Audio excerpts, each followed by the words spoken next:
2 दिन यहाँ रहा।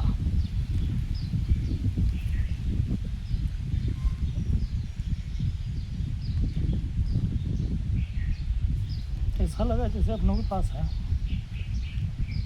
बैठा था तो कुछ भावनाएं, कुछ विचार आए दिल में। पूरा विस्तार से तो नहीं लिख पाया, लेकिन 2-4 लाइनें लिख पाया हूँ और वो आपको सुनाना चाहता हूँ।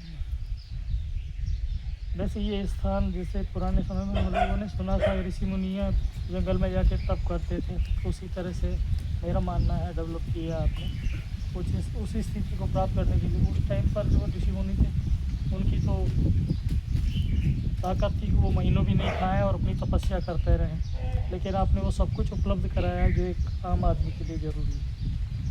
तो इसी के लिए आपको सत नमन और बहुत बहुत धन्यवाद। मैंने 2-4 लाइनें लिखी हैं तो वो पढ़ के सुना देता हूँ। महात्मा देहर परम पूज्य योगी जी के चरणों में सत नमन।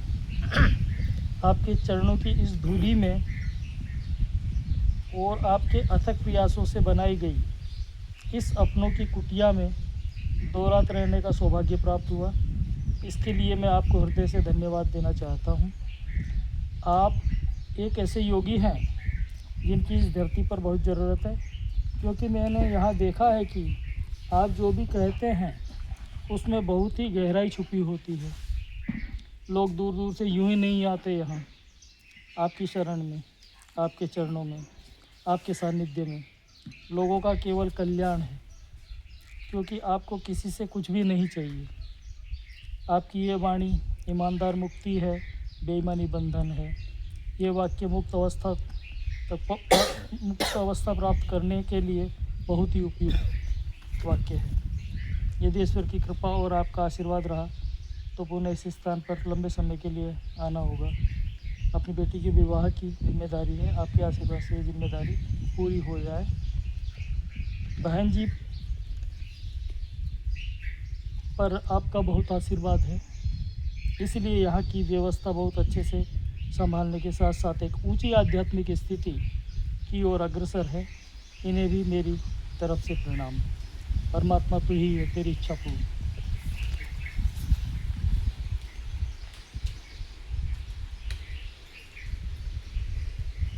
हमें अपने कल्याण में खुद पूरी तरह लगना होगा, और हम लगेंगे तो ही आशीर्वाद काम करेगा। आशीर्वाद तो है ही है, हम कहीं और लगे हैं, उस आशीर्वाद का हम उपयोग कहीं और कर रहे हैं। जैसे कोई अर्थ कमाता है, पैसा कमाता है, तो कोई नशे में उड़ा देता है, कोई सात्विक तरीके से अपने परिवार का भरण पोषण करता है। ठीक है, पैसा दोनों कमा रहे हैं। एक कमा के ऊर्जा है, पैसा क्या है, ऊर्जा है।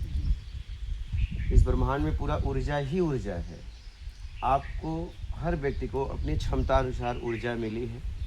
अब आप उस ऊर्जा का कैसे उपयोग करते हो आपके ऊपर है। ठीक है, तो इसमें हमें अपने कल्याण के लिए प्रयास करना है, नहीं तो हमारे जीवन में एक बहाना हो जाएगा कि उनके ऊपर आशीर्वाद है, मेरे ऊपर नहीं है। आशीर्वाद सबके ऊपर, जब सूर्य निकलता है तो उसका धूप सबको मिलता है। अब कोई कमरे के अंदर बैठा है तो वो क्या करे, समझ रहे हो। हवा चल रही है तो सबको हवा मिल रही है, लेकिन कमरा बंद करके कोई अपना खिड़की भी बंद कर दिया है और करे हवा नहीं आ रहा है, तो दोष किसका है, खिड़की बंद करने वालों का ना। घर से बाहर निकलो। हाँ, तो आशीर्वाद चाहे वो गुरु का हो चाहे किसी का हो, आशीर्वाद आपके कर्मों से है और वो सबके ऊपर समान रूप से बरस रहा है। अब आपकी पात्रता कितना ले लेते हो। जैसे एक कंपनी में लोग काम करते हैं तो सबकी अपनी अपनी पात्रता से पेमेंट लेते हैं। क्या मालिक जानबूझकर किसी को 1 लाख देता है तो किसी को 2000 देता है? नहीं, जैसी जिसकी क्षमता, वो क्षमता के अनुसार दे रहा है और रूप रंग के अनुसार नहीं दे रहा है, उसकी योग्यता के अनुसार दे रहा है। समझ रहे हो। आप ये मत सोचो 2000 वाला सोचे कि नहीं मेरे को 2000 दे रहा है, इसको 1 लाख दे रहा है। उसकी 1 लाख की योग्यता है, इसकी 2000 की योग्यता है। समझ रहे हो। मालिक का बर्ताव सबके साथ समान ही है। लेकिन जैसा सामने वाला कर्म करता है तो मालिक का स्नेह, प्यार, प्रेम, कोई उचित तरीके से कार्य कर रहा है, अपना समझ के कार्य कर रहा है, तो उसके ऊपर और हो जाता है। समझ रहे हैं? तो हमें अपने कल्याण के लिए प्रयास करना है। जैसे आपने अपने जीवन में सारी व्यवस्थाओं के लिए, अपना पढ़ाई से लेके, लिखाई से लेके, घर बनाने से लेके सारी चीज़ों के लिए प्रयास किया ना। हाँ, कभी ये थोड़ी छोड़ा कि आशीर्वाद होगा तो करूँगा, नहीं तो नहीं करूँगा। तो इसको भी आप करिए, आशीर्वाद पे मत छोड़िए। आशीर्वाद तो है ही है। आशीर्वाद अगर नहीं होता तो एक व्यक्ति, आप बताइए, आप लोग तो कुछ दिन, कोई 1 महीना, कोई 2 महीना, कोई 1 साल, मैं तो जब से ये कुटिया बनाया मैं यही हूँ। आप समझ रहे हैं? तो आशीर्वाद है तभी तो मैं इस जंगल में पड़ा हूँ और आप लोगों का इंतजार कर रहा हूँ। ये भी तो जीवन है। आप इसमें जीवन देखो ना, ये भी तो जीवित व्यक्ति है। इसे क्या मिल रहा है? अगर मेरे द्वारा व्यवस्था हुई है तो जैसे आप लोग रह रहे हो वैसे मैं भी रह रहा हूँ। नहीं बोलूँ, आपको तो जवाबदारी कुछ भी नहीं है, मुझे तो जवाबदारी भी है। हाँ, जितना व्यवस्था है उसकी जवाबदारी मुझे है और मैं तो आपके लिए यहाँ पे रुका हूँ। अब मैं कहूँ मेरे ऊपर आशीर्वाद होगा तो रुकूंगा नहीं, चला जाऊँगा? नहीं, आशीर्वाद हो या ना हो, मुझे आप लोगों के लिए काम करना है। वैसे ही आप लोग अपने कल्याण के लिए आइए।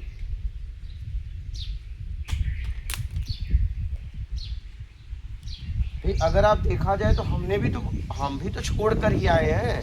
हम तो आज 13 साल के ऊपर हो गए। 2011 से निकले और भ्रमण ही कर रहे हैं। 2024 से यहाँ रह रहे हैं, मई से, 16 मई से, और आप लोगों के इंतजार में लगातार रह रहे हैं, व्यवस्था भी कर रहे हैं और लगातार बने हैं। और आखिरी सांस तक बने रहेंगे, आखिरी दम तक बने रहेंगे। बस मेरा एक ही भाव है, आप लोग अपना कल्याण करें। आप लोगों के लिए जगह हो गया, सत्संग हो गया, व्यवस्था हो गई, और क्या चाहिए? अगर आप कल्याण नहीं कर पाओगे तो कब कर पाओगे? यहाँ न किसी का मालिकाना है। आप इतने दिन से लोग रह रहे हो, ऐसा लगता है कि यहाँ का कोई मालिक है? हाँ, ये इस जगह पे अपनों की कुटिया कोई साधारण नहीं है। मैं पूरा 12 साल के ऊपर भ्रमण करके तब मैं बहुत सोच समझ के बनाया हूँ। अभी तक मेरे नज़र में बहुत जगह भंडारे चल रहे हैं, ऐसा नहीं है, बहुत जगह लोग रह रहे हैं भाई। यहाँ तो इतने हैं, कई जगह तो लाखों रोज खा रहे हैं, लेकिन आजीवन कोई नहीं पुकार रहा है कि आओ और तुम अपने कल्याण के लिए रुक जाओ। आजीवन वहाँ कुछ नहीं चाहिए, ये शब्द नहीं है ना। यहाँ पर ये चीज़ है कि कुछ नहीं चाहिए। मैं कई जगह गया हूँ, कुछ ना कुछ चाहिए, कुछ ना कुछ चाहिए। यहाँ कुछ नहीं चाहिए। यहाँ कुछ नहीं चाहिए वाली स्थिति प्राप्त करने के लिए जो आपने अथक प्रयास किए हैं, और लोग जो आ रहे हैं आपका पुराना समय देख के, वीडियो देख के, वो वैसे ही नहीं आ रहे हैं।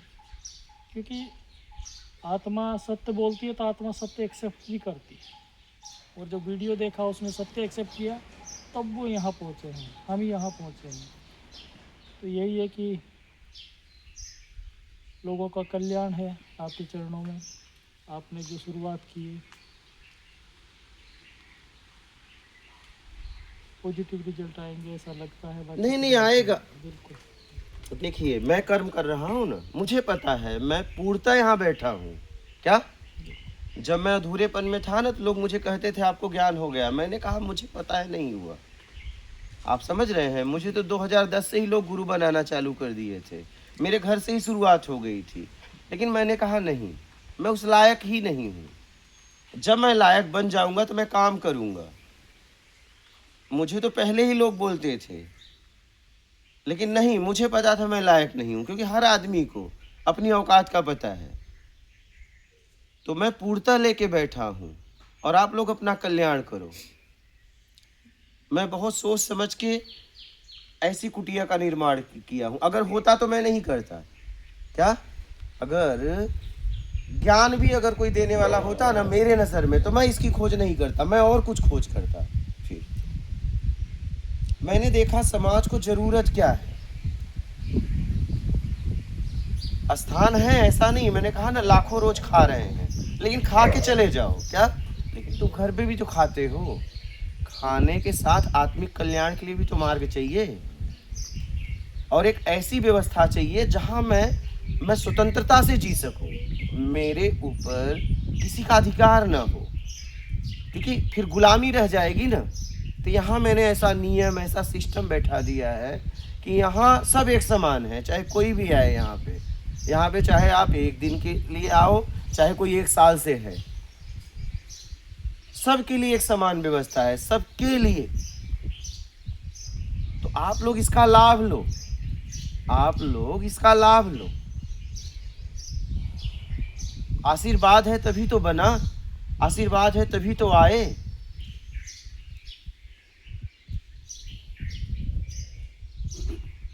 और कल्याण के लिए यहाँ सारी व्यवस्था है, सारी व्यवस्था है। जितने में आपका कल्याण हो जाए वो यहाँ पे सारी व्यवस्था है, चाहे एकांत हो, चाहे व्यवस्था हो, चाहे सत्संग हो, यहाँ पे सब है। तो मैंने बहुत सूझबूझ के साथ सोच समझकर मैंने यहाँ पे इस स्थान पे अपनों की कुटिया का निर्माण किया। मैंने बहुत घूमा आश्रमों में, मैं देख रहा था क्या हो रहा है और मुझे क्या करना है, क्योंकि कुछ करने के पहले आपको सीखना तो पड़ेगा। आप बिना सीखे अगर कुछ करोगे थोड़ी नहीं कर पाओगे। मैंने इस जगह पे भी 2019 से मैं इस जगह को जांचा, येदलपुरा को, इस क्षेत्र को। मैं एक कपड़े में ये इस क्षेत्र में गांव-गांव लोगों से मिलना 2019 से कर रहा था, क्योंकि मुझे पता था एक दिन ये शरीर से मुझे जाना है। तो मैं आने वाली पीढ़ी के लिए, अभी पीढ़ी के लिए मैं ऐसे जगह कुटिया का निर्माण कराऊं कि जहां लोगों को कभी तकलीफ ना हो। जैसे माता जी आई, एक अपरिचित आदमी इनको गाड़ी से छोड़ के गया। आप सोचिए, ये कोई साधारण बात है क्या? एक अपरिचित आदमी माता जी को छोड़ के गया, सोचो। और संबोधन भी माता जी से ही किया होगा, क्योंकि यहाँ पे स्त्रियों का बहुत सम्मान है नर्मदा तट पे, बहुत।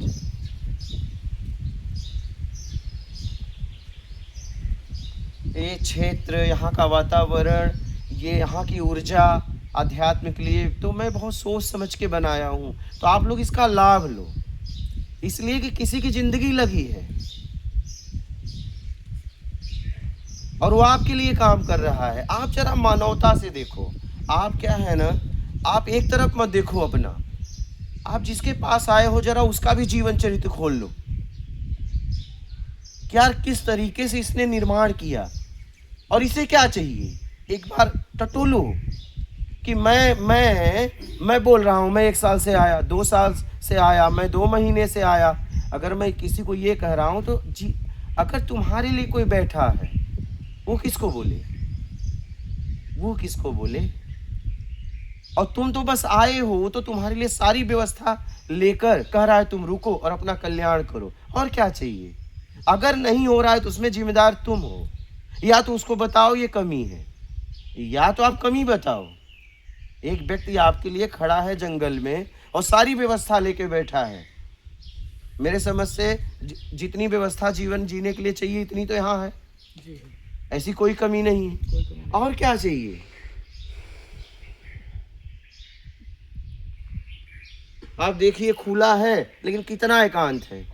इस एकांत को बनाने के लिए मुझे बहुत काम करना पड़ा है, आप समझ रहे हैं। इन्होंने उस दिन जैसे हम ऑटो वाले को बोले, अरे हमने लड़ाइयाँ भी की हैं, हमारे ऊपर केस भी हुए हैं, ऐसे थोड़ी ना एकांत बन गया है, ऐसे ही नहीं बना है। आप ये ना समझना खुले जंगल में एकदम एकांत, आप लोगों से कोई कुछ पूछता भी नहीं कि कहाँ से आए हो, कौन हो, अनजान लोग हो, कोई कभी पूछता है आके। इसलिए कि वो मेरा चरित्र देखते हैं, क्योंकि जिसके पास आप जाते हो ना उसके उसके आधार पे ही आपको तौलते हैं। समझ रहे हैं? मेरा जैसा यहाँ चरित्र होगा ना, वैसे ही आपको इज्जत मिलेगी यहाँ। तो मैं 2019 इस क्षेत्र में घूमा हूँ।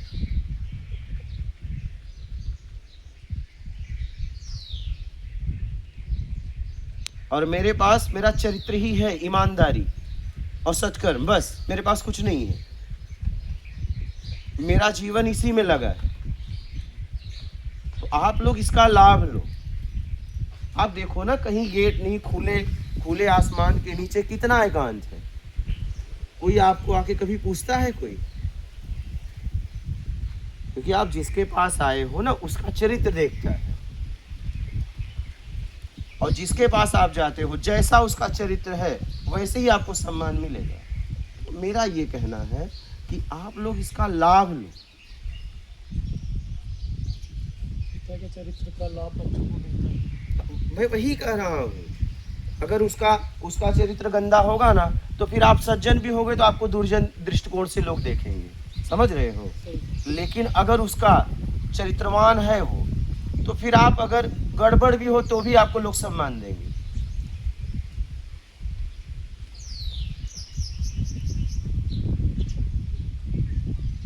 तो इस एकांत के लिए ना बहुत मेहनत करना पड़ा है।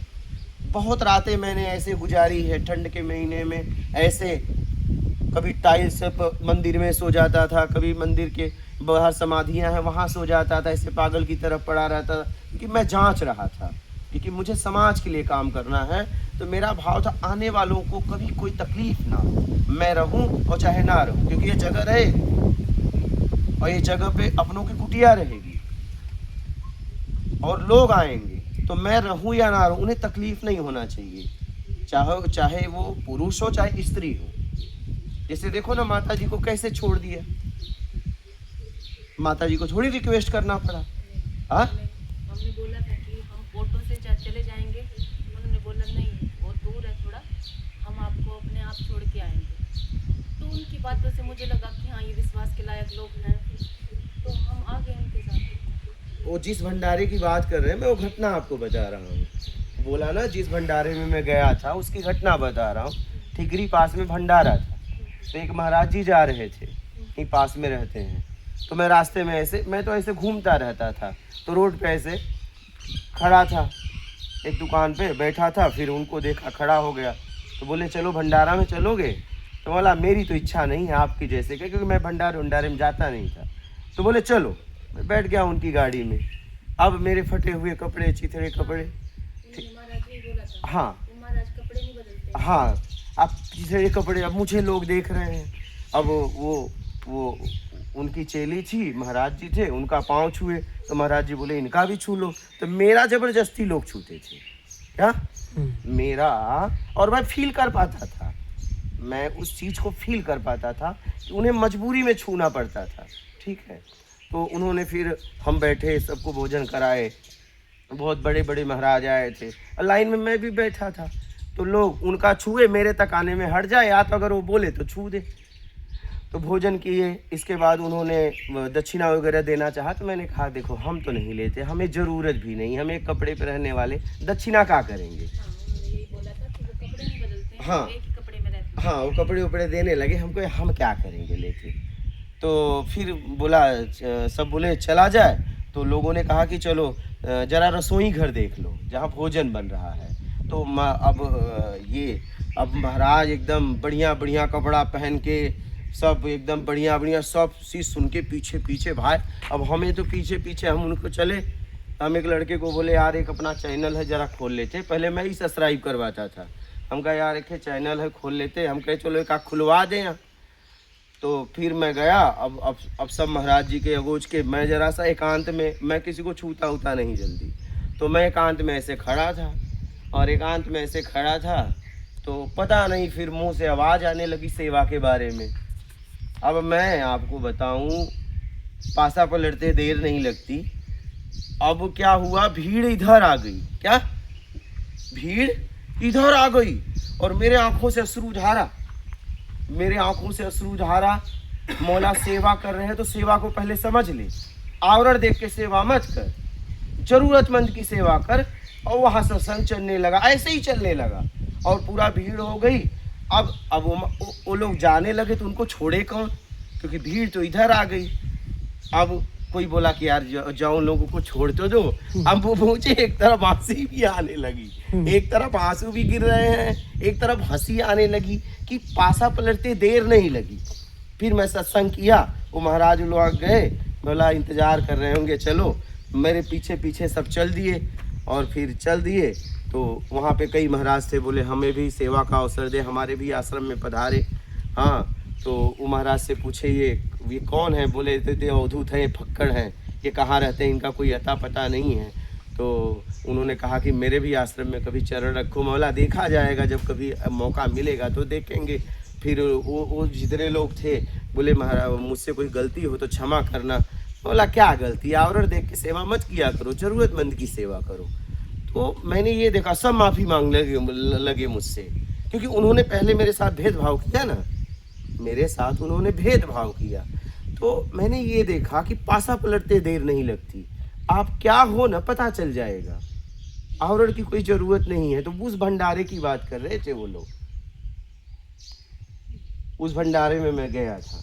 महाराज जी, मैं भी आपके कपड़े देख के आई हूँ। हाँ, मैंने जो आपकी वीडियो देखी थी ना, फर्स्ट हाँ। वीडियो, उसमें आपने फटे हुए से कपड़े पहने हुए हैं। तो मेरा तो कहना है ज्ञान को देखो, कपड़ों को छोड़ो जरा। कि हाँ बहुत अच्छे अच्छे सजे सजे आश्रमों में तो मैं जाके आ चुकी हूँ। हाँ, वहाँ पे क्या मिलता है क्या नहीं, मुझे वो चाहिए नहीं ना।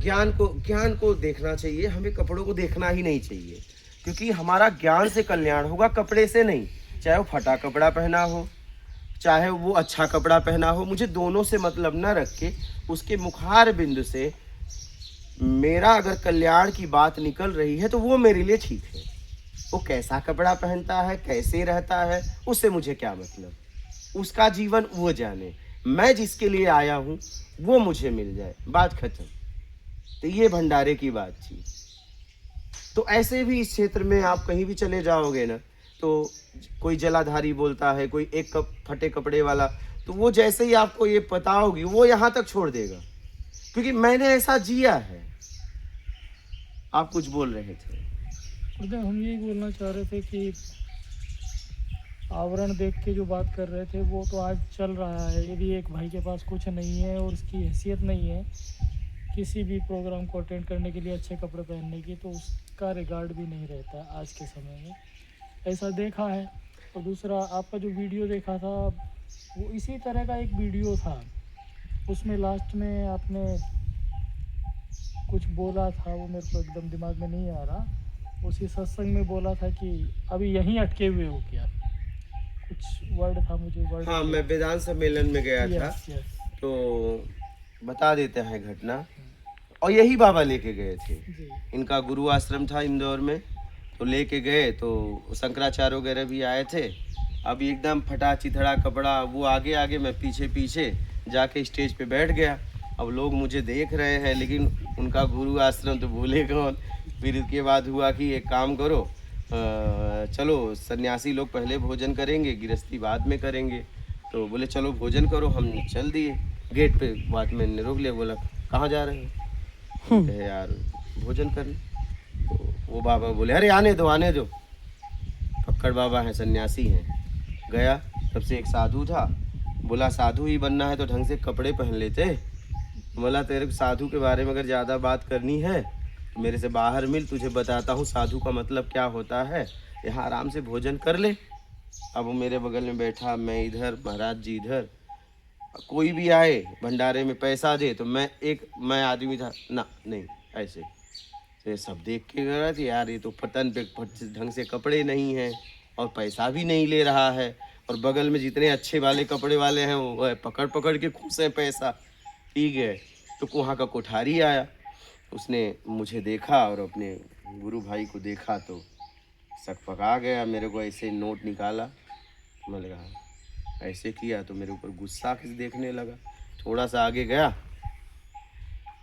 बोला साधु के साथ बैठे हो तो कम से कम ढंग के कपड़े पहन लेते। तो मैंने कहा अभी तक आवरण से मुक्त नहीं हुआ क्या, क्योंकि ये वेदांत का आखिरी शब्द है, जी। ये वेदांत का आखिरी शब्द है।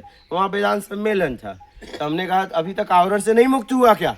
जोर से आवाज थी, क्योंकि सबको सुनाना था ना, अकेले उसी को थोड़ी सुनाना था, क्योंकि वेदांत सम्मेलन था। हम कहे यार कम से कम आखिरी शब्द तो बोल दो, वेदांती किसे कहते हैं बता तो दो इनको। तो मैंने कहा कि अभी तक आवरण से नहीं मुक्त हुआ, तो उसका चेहरा एकदम गिर गया, पूरा सन्नाटा। वो चला गया, कुछ नहीं बोला। बाद में मैं उस बगल वाले को खाना खाने के बाद, भोजन करने के बाद ढूंढा, वो मिला ही नहीं, फरार हो गया। तो मेरा कहना है कि कपड़े मायने नहीं रखते, क्योंकि मैंने इस पे बहुत प्रयोग किया है। जब तुम बोलोगे ना, जब तुम बोलोगे, कपड़े ठीक है शुरुआत में मायने रखते हैं, लेकिन जब तुम बोलोगे ना तब पता चलेगा तुम क्या हो। क्योंकि मैं लोगों को गया हूं ना ऐसी जगह, वो एक तरफ, मैं फिर ये एक तरफ। बोलने के बाद जब तक मैं चुप रहा तो चुप रहा। तो मेरा ये कहना है, न तो फटे कपड़े देखो, ऐसा भी नहीं कोई फटा कपड़ा पहना है तो ज्ञानी है, ऐसा भी ना समझना। हाँ हाँ, मेन शब्द, उसके मुखार बिंदु से शब्द कैसा निकल रहा है। क्योंकि पहले फटा कपड़ा था, अभी लोग ये देखो ये पहना दिए, नहीं हाँ, अभी पता नहीं आगे कौन सा कपड़ा पहन लूंगा। आप न ये कपड़ा को देखो, ना इस शरीर को देखो, इस शरीर के मुखार बिंदु से, ठीक है, शब्द निकल रहे हैं वो देखो। हमें पेड़ का आकार नहीं देखना है, क्योंकि हमें लाभ उसके फल से होगा, हा? उसके छांव से होगा।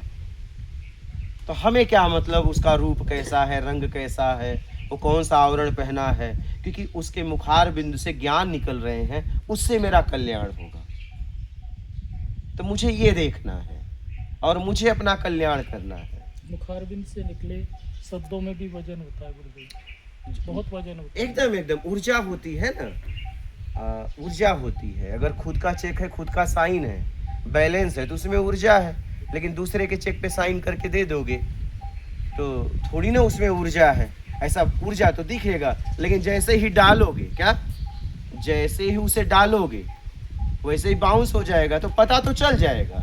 तो जैसे ही आप शब्दों का प्रयोग जीवन में करोगे, जैसे यहाँ से आप जाओगे, तो पता चल जाएगा इन शब्दों में ऊर्जा है कि नहीं, क्योंकि आपको हिला के रख देंगे। क्या एक बार अगर आपने प्रत्यक्ष ज्ञान समझ गया तो आपको हिला देगा।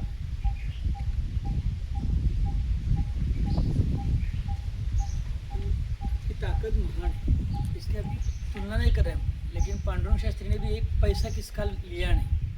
तो मैक्सिस अवार्ड विजेते हो, उनके साथ में 2 साल रहा हूँ। कंपेरेटिव फिलॉसफी का कोर्स रहता था, इंडियन और वेस्टर्न कल्चर फिलॉसफी। एक पई लिया रही, अमेरिका दूध देने वाली थी, लिया नहीं। हमारे राष्ट्रपति थे, पैसा देने लगे, भगवान हम टाला लेकर बैठे मिलाएंगे।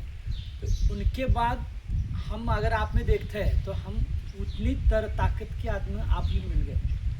हाँ, इसलिए ये जो भगवान का भक्त होता है दुष्यंती रमदेव, ताकतवर नहीं मिलता, तड़प रहे हम 25 साल से, तब तड़प रहे, करते हो, लेकिन ऐसा आदमी। हाँ, जीवन में एक बात याद रखना, जैसे आपने पांडुरंग जी का नाम लिया, मेरा नाम लिया, अब जैसे ये व्यवस्थाएं हैं, चाहे उनकी व्यवस्थाएं हैं, चल तो रही है पैसे का, बस पैसा लेने का तरीका अलग होता है। क्या अब वो पैसा लेके कर क्या रहा है ये मायने है, क्योंकि अगर पैसा नहीं लेगा तो उनकी संस्था भी नहीं चलेगी, कहीं से तो आ रहा है। तो मैं किससे लेता हूँ? मैं कहता हूँ जिनको लाभ हो, जिनको भी मेरे काम से लाभ हो, आप सहयोग करें अपने क्षमता के अनुसार और यहाँ काम के अनुसार, क्योंकि ये जितनी भी व्यवस्था है पैसे से ही है। नहीं, मुझे जरूरत नहीं है, लेकिन आपको है ना। मुझे नहीं आवश्यकता है, लेकिन आपके लिए ही आपसे मांगा जा रहा है, क्योंकि आप लाभ भी तो ले रहे हो। क्योंकि ये व्यवस्था कहाँ से चलेगी, समझना इस बात को। पैसा लेके वो करता क्या है ये मायने है। तो मेरा क्या कहना है कि मुझे जितने लोग इस काम का लाभ ले रहे हैं, वो जिस लायक है, जहां है, वहां से सहयोग करें। हाँ, क्योंकि ये व्यवस्था कैसे चलेगी, ये व्यवस्था कैसे चलेगी, अर्थ तो चाहिए ही चाहिए। आज यहाँ जितनी भी व्यवस्था है, क्या ये बिना अर्थ की खड़ी हो सकती हैं? मेरा ज्ञान निःशुल्क है। अभी तो मैं सत्संग करने के लिए भी, सत्संग तो चलो निःशुल्क, यहाँ रहो खाओ पियो आओ निःशुल्क, लेकिन अगर अपने घर पे बुला रहे हो तो पहले 6 लाख जमा करो। जैसे गोयल जी ने अभी सत्संग कराया, ठीक है, तो 6 लाख पहले जमा करो भैया और फिर सत्संग कराओ। तो मैं वो 6 लाख से बहुत काम करूँगा, अपने लिए भी कुछ करूँगा, मेरी ज़रूरतें हैं, और प्लस अगर मुझे आश्रम के लिए करना होगा तो आश्रम के लिए करूँगा, और काफ़ी लोग सहयोग कर रहे हैं। तो मेरा यही कहना है कि आप ये मत देखो, हो सकता है पैसा नहीं ले रहा है लेकिन समाज के लिए उसने कुछ काम ही नहीं किया, ऐसे ही आवारा की तरह कुटिया बना के पड़ा है, तो वो तो समाज पे एक बोझ है, क्योंकि भोजन तो कर रहा है। आप ये मत देखो, आप ये मत देखो कि कौन पैसा मांग रहा है कौन नहीं। इसमें में फंस जाते हैं हम लोग, इसमें हम फंस जाते हैं। क्या पांडुरंग की संस्था बिना पैसे की चल रही है? नहीं, आप समझना। ठन का आदमी आपके बेईमान शब्द जो है ना, हाँ, ईमानदारी हाँ, और सत्कर्म, तो बोलते हैं कि खोटा पैसा भी चलता है ना 10 हाँ, अच्छे पैसे में, हाँ, तो आवाज निकाल कर पैसा लेते हैं। हाँ, मैं वही कह रहा हूँ, तरीका अलग अलग है, क्योंकि अगर नहीं लेगा, रुपए लोगों ने दिए नहीं लिए, पूरे लेकिन करोड़ों नहीं लिए, लेकिन कई करोड़ अरबों लिए, तभी तो चल रहा है। आप समझना, मेरे पास भी जब मैं कुटिया बनाया तो यहाँ क्षेत्र वाले लाखों लेके खड़े थे, मैंने उनसे नहीं लिया। हाँ, क्यों नहीं लिया? इसलिए नहीं लिया क्यों इस मार के मार्गी नहीं थे, बाद में पैसा देने के बाद पछताते, समझ रहे हो? हाँ, और अगर मैं इन लोगों से पैसा लिया होता तो आप इतनी स्वतंत्रता से बैठ नहीं पाते। लोग आते बोलते ये क्या कर रहे हैं, वो क्या कर रहे हैं, आप समझ रहे हैं? तो मैंने, जिसने भी मेरे काम का लाभ लिया, जिसने भी मेरे काम का लाभ लिया, उससे मैंने कहा मुझे दो, क्योंकि आप लाभ भी तो ले रहे हो, तो आप दो, क्योंकि मेरे पास ज्ञान है। अब जैसे आज यहाँ पे आओ, आजीवन रहो, सत्संग सुनो, ठीक है, व्यवस्था का उपयोग करो, लेकिन बाहर अगर मुझे बुलाना है अपने घर पे कि चलो मेरे घर पे सत्संग करो, सत्संग तो निःशुल्क है, लेकिन भाई 6 लाख जमा करो, वो मुझे चाहिए, मेरी ज़रूरत है, तभी मैं जहाँ जाता हूँ 6 लाख लेता हूँ। लेना ही पड़ेगा ना, कैसे चलेगा? आप जरा इस बात को समझो। डिसाइड करके, मैं हो सकता है पैसा नहीं ले रहा है, लेकिन एक कुटिया बना के रह रहा है और समाज के लिए कोई काम नहीं किया, लेकिन भोजन तो उसने किया। और एक व्यक्ति करोड़ों अरबों लिया समाज से और समाज के लिए लगा दिया, अपना जीवन भी लगा दिया और सब धन लगा दिया, तो ये व्यक्ति ठीक है ना, कुछ काम किया। समझ रहे हो? तो ये मत देखो, ये धारणा निकाल दो कि पैसा ना मांगने वाला ठीक है, पैसा, हाँ, ये धारणाएं हमने पकड़ ली है कि यार ये महाराज बहुत अच्छे हैं। क्यों अच्छे हैं? क्योंकि पैसा नहीं मांगते। अच्छा, चलता कैसे है? हाँ, चलता कैसे है ये जरा सोचो। जरूर होतेगा, हाँ? भगवान आकर गिराएगा। अरे भगवान 100% है, कोई आदमी ही देगा ना भगवान रूप में। अरे तो आदमी ही आएगा ना, यहाँ वही जाएगा जिसमें मैं ना हो। आप समझो, आदमी ही आएगा ना रूप में। तो मुझे ये देखना है कि हमें अगर किसी से लाभ हुआ तो मैं देखना है कि मैं कहाँ खड़ा हूँ और मैं उसके लिए क्या दे सकता हूँ। क्या मैं उस कार्य में, उसके कार्य में मैं क्या सहयोग कर रहा हूँ, क्योंकि मैं लाभ ले रहा हूँ तो हजारों लाखों और लेंगे, आने वाली पीढ़ी लेगी। तो मुझे ऐसे व्यक्ति का सपोर्ट करना चाहिए।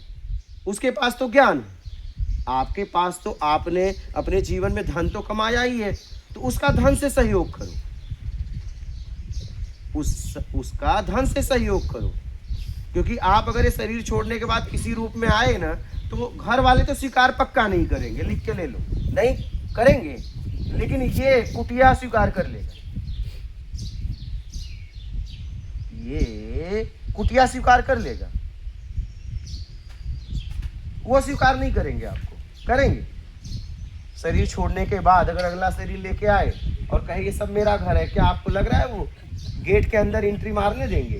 हाँ, लेकिन आप अगर ये शरीर छोड़ने के बाद भी अगर इस कुटिया में आए तो क्या आपको लगता है? हाँ, आओ रहो, अपना आत्मिक कल्याण करो। तो मुझे अगर समाज हित के लिए कोई काम करे, ठीक है, तो उसे हमें सहयोग करना चाहिए।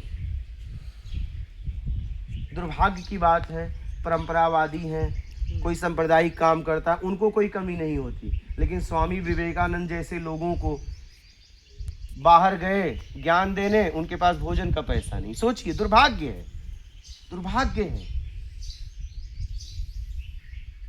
लेकिन उनको फिर विश्व ने पूजा था करके उनके कर्म से, लेकिन उनको तकलीफ कितनी हुई होगी, आप समझो जरा ना।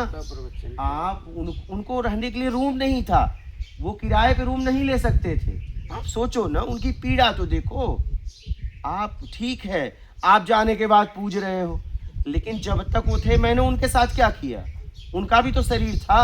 आप ये समझो ना, हम चूक जाते हैं, शरीर छोड़ने के बाद फोटो लगा के पूज रहे हैं, लेकिन जब तक था उसे हमने धुतकारा। आज हम उनके काम का लाभ ले रहे हैं, आज फोटो लगा के प्रणाम करें, क्या मतलब इस प्रणाम का? आप समझिए इस बात को।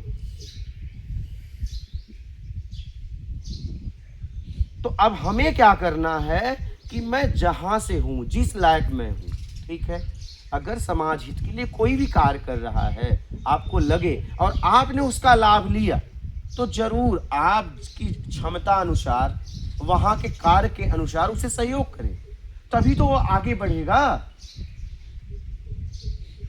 भाई, उसे ताकतवर बनाओगे तभी तो और लोगों के लिए काम करेगा। क्योंकि काम करने के लिए धन, तन और ज्ञान तीनों चाहिए ना। तीनों में से एक हटा दो तो काम ही नहीं होगा। तीनों में से अगर एक हटा दो, काम होगा क्या?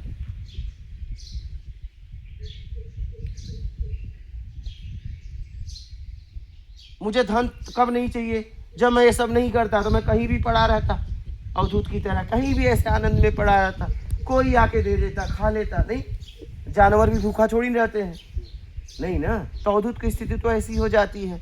मैं तो ऐसे ही पड़ा रहता था, आश्रम में भी चला जाता था तो वहाँ व्यवस्था रहे तो मैं कहीं पीपल के झाड़ के नीचे ऐसे सोया रहता था, मच्छर नोचते रहते थे, तो लोग मुझे अवधूत अवधूत कहते थे। भोजन जब पक जाए तो मुझे बुला के भोजन करा देते थे और मैं जाके वहीं सो जाता था। न मैं वो बिस्तरों में जाऊं जल्दी, न तो मैं पंखों के नीचे जाऊं, ऐसे पड़ा रहता था गुजरात में, कहाँ कहाँ ऐसे नर्मदा तट पे। तब मुझे थोड़ी जरूरत थी, लेकिन अब मैं काम कर रहा हूँ तो ज्ञान तो मेरे पास है, शरीर भी काम कर रहा है, लेकिन धन तो चाहिए ना, नहीं तो मैं आपको व्यवस्था कहाँ से दूंगा। तो मैं उन लोगों से कहता हूँ, अगर मेरे काम का लाभ नहीं ले रहे तो मुझे कतई पैसा ना दे, नहीं, जरूरत भी नहीं है। क्योंकि जब आप इस काम का लाभ ही नहीं ले रहे हो तो आप दो भी मत, क्योंकि आप बाद में पछताओगे। मुझे लाखों रुपए लेके खड़े थे, मैंने मना कर दिया, बोला ना आप मत दीजिए। बोले हमसे कुछ ले लो, बोला ना, क्योंकि आप इस मार्ग के मार्गी ही नहीं, आप बाद में पछताओगे, बाद में पछताओगे। तो मेरा ये कहना है कि आप लोग को भी, जितने लोग मेरे काम का लाभ ले रहे हैं, मैं उनसे यही कहना चाहता हूं कि आप लाभ ले रहे हो तो आप जिस लायक हो आप सहयोग करिए, और करना ही चाहिए। समझ रहे हैं? तो संकल्प बिना दक्षिणा के पूर्ण नहीं होता। मतलब किसी भी आश्रम में जब हम जाते हैं, उनसे प्रार्थना करते हैं, ईश्वर के पास जाते हैं, मंदिर में जाते हैं, तो वहाँ प्रार्थना करते हैं। प्रार्थना एक तरह का संकल्प। हाँ हाँ, एकदम। वो संकल्प तब तक पूर्ण नहीं होता जब तक वहाँ कुछ दक्षिणा ना हो, ऐसा बताया। हाँ, मेरा ये कहना है कि अगर आपको चाहिए तो देने के लिए क्या है, बात ये है, आपको चाहिए तो देने के लिए क्या है। जैसे सुदामा इतने गरीब थे लेकिन खाली हाथ नहीं गए, हाँ, क्योंकि वो चाहिए में जा रहे थे। क्या वो चाहिए में जा रहे थे? पत्नी के दबाववश। हाँ, तो खाली नहीं गए, खाली नहीं गए। तो कहने का मतलब है कि आपको चाहिए तो देने के लिए क्या है आपके पास।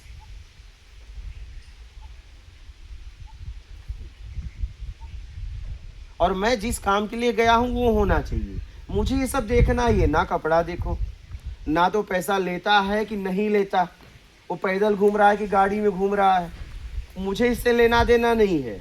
मैं जिस काम से गया हूँ, जैसे आप शिक्षक हो, ठीक है, आप चाहे इस कपड़े में रहो चाहे जिस कपड़े में रहो, नहीं, आपकी समझ, आपका शिक्षा देने का तरीका तो वही रहेगा, कपड़े से तरीका थोड़ी न बदल जाएगा। आप चाहे स्कूल में पैदल जाओ और चाहे गाड़ी से जाओ, तो ज्ञान आप विद्यार्थियों को तो वही सिखाओगे जितना अंदर है। कि गाड़ी में जाने से शिक्षा बदल जाएगी, पैदल जाने से शिक्षा बदल जाएगी। मैं ये कह रहा हूँ कि ये सब भ्रांतियाँ छोड़िए, इसको हमने पकड़ लिया है और इसी से हमारा शोषण होता है, इसी से हमारा शोषण होता है क्योंकि हमने रूप रेखा रंग सब तैयार कर लिया है किताबें पढ़ के। क्या? हाँ, किताबें पढ़ के। अभी क्या है, आज जैसे मैं बताऊं, आज के लोगों की आदत बता रहा हूँ। अभी के लोगों को तलुआ चाटने वाला गुरु चाहिए। कैसा? हाँ, जैसे आप हो, अभी आप हो, अगर वीआईपी व्यवस्था मिल जाए तो यार खुश हो जाते हैं, महाराज ने हमको यार अलग से दिया व्यवस्था, आप अच्छा डोनेशन दे दोगे। समझ रहे हो? मैं आपको बताऊं, यहाँ तो मैं कितने को भगा दिया हूँ, रात को 12 बजे के बाद भगा दिया हूँ। 4 व्हीलर से आए, थोड़ा आकर था वाला चुप तुरंत चल, और आते ही मुझे डोनेशन का आश्वासन दिए। यहाँ मैं बैठा था और हम कहे देखो भैया यहाँ नियम में रहो, यहाँ ये सब बातें मत करो, अगर आपको देना होगा तो जाओ फ़ोन नंबर पे बात करके दे देना, लेकिन यहाँ जिसके लिए आए वो बातें करो। तो फिर इसके बाद सत्संग वगैरह हुआ, मैं यहाँ आया, फिर उसके साथ वाला थोड़ा सा कुछ तम्बाकू गुटखा खा लिया कुछ भी, फिर मैं बुलाया, ही करने लगा, बोला तुरंत चल भाग यहाँ से, भाग, गाड़ी उठा और चल। गाड़ी उठाया, रात के 12 बजे चला गया। मेरा ये कहना है यहाँ सबके लिए एक व्यवस्था है, लेकिन मैंने क्या देखा पता है? तलुआ चाटने वाला गुरु आपके हाँ में हाँ करे, आपको वीआईपी व्यवस्था दे दे, तो देखो आप कितना खुश हो जाते हो।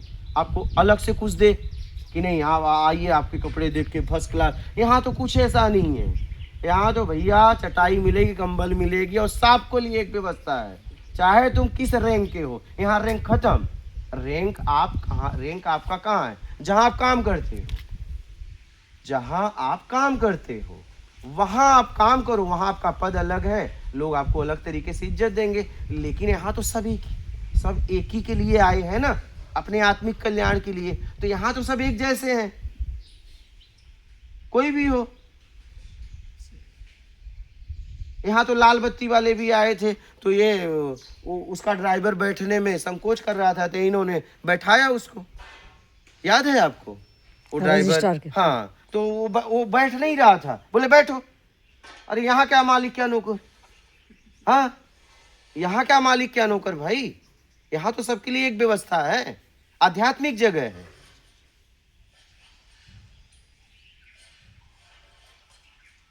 तो मैंने यहाँ सारी व्यवस्था सबके लिए एक जैसा की है, कोई भी हो, चाहे आप सहयोग दो और चाहे ना दो। क्या? हाँ, हो सकता है सहयोग देने वाले पे ज्यादा नजर रहे, क्योंकि हो सकता है उसके आंकड़ आ जाए, तो उसे तुरंत भगा देंगे, क्योंकि सहयोग दिया है तो काम का लाभ भी तो लिया है, चल निकल। क्या? सहयोग ऐसे ही थोड़ी दे दिया, सहयोग दिया है तो काम का लाभ भी तो लिया है ना, तो सहयोग में अकड़ मत दिखा। सहयोग दिया है तो लाभ भी तो लिया है, अकड़ मत दिखा, जिसके लिए है वो कर। तो यहां मैं कईयों को भगा दिया, यहां सबके लिए एक व्यवस्था है, चाहे पुराना हो चाहे नया हो। रिजर्व बैंक करने के लिए कहा था इंदिरा गांधी ने बर्तन धोने के मना कर लिया, उनको भगा दिया इंदिरा गांधी को। मैं रिजर्व बैंक उन्होंने बना नहीं दिया तो ट्रस्ट करना पड़ा साहब। तो मुझे बहुत दुख हो रहा है कि एक कैसा अंतर से फील हो रहा है कि किस तरह से ऊर्जित अवस्था प्राप्त होगी। आप तो इतने डट के रहे हैं, गुरुदेव कैसे ताकत लगी, ये दिमाग में चल रहा है, कैसा भगवान कैसा नहीं होगा। आप यहाँ रहो, सब समझ में आ जाएगा। यहाँ आपकी अकड़ काम नहीं करेगा, बैकग्राउंड काम नहीं करेगा। इतने दिन से आए हो, काम कर रहा है क्या? यहाँ नहीं करेगा, यहाँ सबके लिए एक व्यवस्था है। आप कुछ बोल रहे थे? जी गुरुदेव, अष्टावक्र जी महाराज को तो राजा जनक ने जब ज्ञान प्राप्त हुआ था तो अपना मन दे दिया था, अपना मन दिया था ना। 2 ऑप्शन रखे थे, हाँ, मन और पूरा राजपाट, 2 में से क्या दोगे? बोले पत्नी से पूछ के आता हूँ। तो पत्नी ने कहा कि मन दे दो, राजपाट हमें दे दो। क्या? हम राजपाट भोगे। तो उन्होंने कहा राजपाट तुझे दिया। किसे? पत्नी को। मन बोले गुरु, गुरु ने 2 ऑप्शन दिए थे। गुरुदेव, मेरे गुरुदेव ने बताया था, उनकी बुक में भी लिखा था कि जब ज्ञान प्राप्ति की बात आई थी तो राजा जनक को अष्टावक्र जी महाराज ने कहा था कि इस ज्ञान के बदले में गुरु दीक्षा के रूप में आप मुझे क्या देंगे। तो उन्होंने कहा था मेरा पूरा राजपाट आपका। तो कहा ये तेरा है ही नहीं, ये तो तेरे पूर्वजों से तेरे को मिला है, तुम वो दीजिए जो तुम्हारा है। फिर वो सोच में पड़ गए और कुछ बोला, वो भी स्वीकार नहीं हुआ। तब उन्होंने कहा कि मेरे पास तो मेरा मन है, तो बस मन दे दो। तब मन दिया था। तो गुरु के चरणों में जिसने मन रख दिया, सब कुछ रख दिया। और धन भी तो छोड़ा। और इसके बाद आप देखो ना कि राजा जनक का बस उस पॉइंट को मत देखो, उन्होंने ज्ञान को पाने के लिए वो देखो विद्वानों की सभा बैठाते थे और उसमें इनाम रखते थे। आप वो देखो, आप क्या परिणाम देख रहे हो, क्या आप क्या देख रहे हो, परिणाम देख रहे हो। उस परिणाम तक आने के लिए उसने क्या क्या काम किया वो देखो। हाँ, सीधा परिणाम मत देखो ना, तब आप कभी परिणाम तक नहीं पहुंच पाओगे। उस परिणाम तक व्यक्ति पहुंचा कब? जब उनके माता पिता को, वो जितने भी विद्वान पंडित थे, उनको ये कहा था तो प्रश्न का जवाब देने के लिए, वो दे नहीं पाए थे। तो उन्होंने ये कहा था कि यदि आप जवाब नहीं दे पाएंगे, यदि प्रश्न का जवाब नहीं दे पाएंगे तो सभी को मृत्युदंड दिया जाएगा। तब अष्टावक्र जी महाराज ने यही बात बहुत चिंता में जब घर गए, तो अष्टावक्र जी महाराज के पिता, जब अष्टावक्र जी महाराज गर्भ में थे तो वहीं मतलब ये बातचीत हुई थी, तो अंदर से जवाब दिया। वो इतना विद्वान थे, वो पेट में मतलब विद्वान थे, ऐसा बताया जाता है। वो पूरी हिस्ट्री तो मेरे को मालूम नहीं है, तो आपको मालूम हो तो बताइए। हिस्ट्री क्या, कुछ शब्दों में बता दे रहा हूँ कि जब वो गर्भ में थे तो उनके पिता माला जप रहे थे, तो बोले माला जपने से, टीका चंदन लगाने से आत्मज्ञान की प्राप्ति नहीं होगी, आत्मदर्शन नहीं होगा। तो उन्होंने देखा कि कौन साधना के उस स्तर पे थे कि उन्होंने गर्भ में देख लिया कि एक बालक की आवाज़ है। तो उनकी पत्नी ने कहा जाने दो, क्षमा करो। तो फिर दोबारा आवाज़ आई, क्योंकि सत्य को आँच कैसा, डर का ही का। तो फिर बोले जा तू 8 जगह से कुबड़ा पैदा होगा। ये पिता का श्राप था, ठीक है। तो राजा जनक को तो स्वप्न आया था, लेकिन उसके पहले उन्होंने कितनी मेहनत की है। आप मूल को मत देखो, हम क्या है परिणाम को देख लेते हैं। परिणाम के पीछे आप देखोगे ना तो उनकी अथाह मेहनत है। वो विद्वानों की सभा बैठाते थे, इनाम रखते थे। उनकी शुरू से जब से समझने लायक हुए तब से ज्ञान अर्जित की इच्छा थी।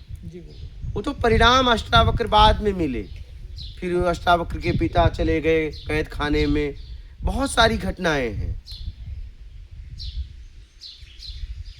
और जब उन्होंने मन दिया तो जब वो पैर से एक पैर से दूसरा ऐसे किए तो बोले रुक जाओ, तो फिर रुक ही गए वो, क्या जी, हाँ, वो रुक गए। फिर अगर गुरु के चरणों में मन रख दिए तो फिर गुरु से दूर जा ही नहीं सकते। तो राजा जनक को जबरदस्ती राज्य के लिए भेजे, ये कह देना कि मैं आपके चरणों में मन दे दिया। तो अब गुरु का आदेश, अब आप कहो कि नहीं मैं तो आपको मन दे दिया, और कहो कि मेरा टाइम हो रहा है मैं जा रहा हूँ। अब तू जा कहाँ रहा है?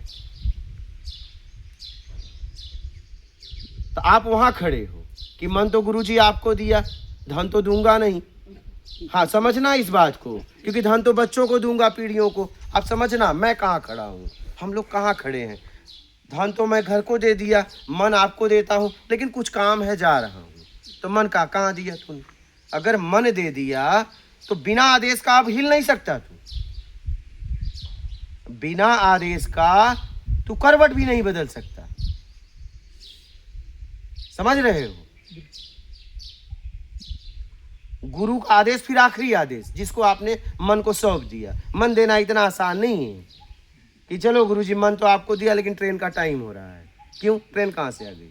मन तो मुझे दिया, मतलब खत्म हो गया, बात ही खत्म, तेरी यात्रा खत्म हो गई है, तू कहीं जा ही नहीं सकता। मेरा आदेश आखिरी आदेश, जिसको मन दिया।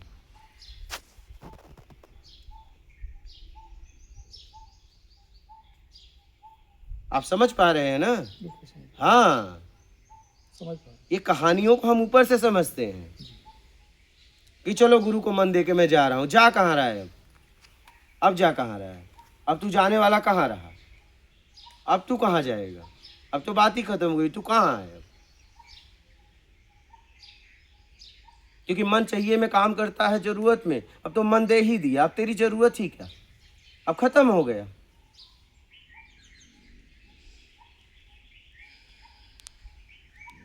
ये क्या है, कहानियां सुनने में बड़ी मजा आती है क्योंकि उसकी गहराई कोई नहीं बताता है। जब कहानियों की गहराई सुनोगे ना तो रोंगटे खड़े हो जाएंगे। अरे यार हम क्या सोच रहे थे, हम तो गुरुजी को मन दे के जा रहे थे। नहीं नहीं, भावना थी नहीं गुरुदेव। नहीं, व्यक्तिगत आप पे थोड़ी नहीं बोल रहे हैं, उसमें हम भी तो आते हैं। हम लोग ऐसे ही हैं, हम लोग ऐसे ही हैं, लेकिन हमें उस कहानी को पूरे सार को समझना पड़ेगा। समझ रहे हो? कहीं न कहीं तो हम त्रुटि कर रहे हैं, कहीं न कहीं हम त्रुटि कर रहे हैं, तभी तो हम भटक रहे हैं। हम अपने साथ ही खेल रहे हैं और बड़े चालाकी से, बड़े सफाई से, और अपने आप को हमेशा बचा लेते हैं। हम अपने आप को हमेशा बचा लेते हैं। एक प्रश्न के उत्तर पाने के लिए राजा जनक ने पूरा राजपाट देने के लिए तैयार हो गए थे। क्या? एक प्रश्न के उत्तर पाने के लिए पूरा राजपाट देने के लिए तैयार हो गए थे। क्या उस जगह आप खड़े हो? अभी ये बात करूँ तो शायद नहीं। हाँ, मैं अरे तो बात तो अभी की हो रही है, बात तो अभी की हो रही है ना, यही बात है। हमें ये देखना है कि मैं कहाँ खड़ा हूँ और मैं यहाँ से कैसे निकलूं। समझ रहे हो? और अगर मैं किसी के परिणाम की बात कर रहा हूँ तो मुझे ये देखना है कि वो परिणाम तक आया कैसे, ये देखना है। लेकिन हम कहानी को कुछ आखिरी पढ़ लेते हैं, लेकिन उसके पीछे बहुत पेजें थी जिसमें मेहनत था। क्या था? मेहनत था, त्याग था, वो छोड़ देते हैं। गुरुदेव उसमें तो आवरण की बात उसमें भी आई थी राजा जनक की सभा में अष्टावक्र जी के लिए, क्योंकि वो 8 जगह से कुबड़े थे, तो प्रश्न का जवाब जब देने गए थे तो विद्वान हंसे थे। हाँ। तो फिर अष्टावक्र जी महाराज ने पूछा भाई आप क्यों हंसे, तो वो और अगेन हंसे। तो उन्होंने यही बोला अष्टावक्र जी महाराज ने राजा की सभा में कि आपको केवल ये हार्ड मास के जो चमड़ा है ना इसी की परख है। क्योंकि उन्होंने उनको फिर वो मोची कह के, मतलब जितने विद्वान बैठे थे उनको मोची कह के पुकारा था कि आप लोग मोची हैं और आप लोग केवल हार्ड मास के चमड़े के ही जानकार हैं, अंदर क्या है वो जानकार उसका अभी तक आपको ज्ञान नहीं है। तब फिर बाद में ये मतलब जो बुक में पढ़ा मैंने अष्टावक्र जी की जो बुक में पढ़ा वो बता रहा हूँ जस्ट, और कुछ अपने गुरुदेव जो थे उनसे सुना था। तो कुछ बातें रखी है गुरुदेव जो दिमाग में थी, तो वहाँ भी आवरण आया था। हाँ, उन्होंने कई उदाहरण दिए कि गन्ना टेढ़ा मीठा मेढ़ा हो सकता है, मिठास टेढ़ी मेढ़ी नहीं हो सकती। जलेबी टेढ़ा मेढ़ा हो सकता है लेकिन उसकी मिठास टेढ़ी मेढ़ी नहीं हो सकती। तो वो तुरंत जाके सोने के सिंहासन पे बैठ जाते हैं सीधा और कहते हैं राजन अपने प्रश्न को रखो। राजा जनक को समझ में आ जाता है कि जवाब देने वाला आ गया। तो बोले अगर जवाब चाहिए तो प्रश्नकर्ता हमेशा नीचे होता है, उत्तर देने वाला ऊपर होता है। तो उन्होंने कुर्सी छुड़वा दी। तो बोले क्या शब्दों में जवाब चाहिए कि आत्मानुभूति चाहिए, प्रत्यक्ष चाहिए? तो बोलते हैं मेरे साथ जंगल चलना पड़ेगा, चलो मेरे साथ एकांत में। तब कहते हैं कि तुम्हारे पास अब गुरु दक्षिणा में का दोगे? ठीक है पहले गुरु दक्षिणा दे दो, क्योंकि भरोसा थोड़ी ना है तुम पे। पता चला हो गया और तुम भाग गए तो भैया पहले दक्षिणा दे दो, तुम भागने वाले ही हो ना, तो भैया पहले देने के लिए क्या है। तो उन्होंने बात ऐसी रखी, कहानियाँ कई तरह की है, हमें तो सार समझना है। तो उन्होंने कहा कि मन या राजपाट क्या दोगे? तो उन्होंने कहा कि मैं अपनी पत्नी से पूछ के आता हूँ। तो पत्नी ने कहा है कि राजपाट हम लोग भोगेंगे, हम राजा हैं, मन उन्हें दे दो। तो जाते हैं, मन को दान करते हैं और कहते हैं जाओ घोड़े से इधर से इधर हो जाओगे तो ज्ञान हो जाएगा। तो बीच में ही वो कहते हैं कि बस अब रुक जाओ, अब वो रुक जाते हैं, उसी समय स्थिर हो जाते हैं। समझ रहे हो? उसी समय स्थिर हो जाते हैं और वहीं आत्मबोध हो जाता है। फिर वो घर थोड़ी न जाते हैं, लेकिन अष्टावक्र कहते हैं नहीं, आप जाओ और अच्छे से राजपाट चला सकते हो। फिर वो जाते हैं, उनके पास आते हैं, आना जाना उनका लगा रहता है गुरु के पास। ठीक है, तो अपना कल्याण करो और पूरी ईमानदारी से जियो, पूरी ईमानदारी से जितना कर सकते हो उतना बोलो, बस बात खत्म। और मैं अगर किसी से कुछ ले रहा हूं तो मैं दे क्या सकता हूं? ठीक है, क्योंकि दाता ही छूटेगा, देने वाला ही छूट जाएगा क्या? हाँ, क्योंकि हमें लेना ही सिखाया गया है क्या? कम दो ज्यादा लो, क्या यही शिक्षा दी गई है हमेशा हमें कि बस सामने वाले को ज्यादा का आश्वासन दो लेकिन देना कम है। क्या देना?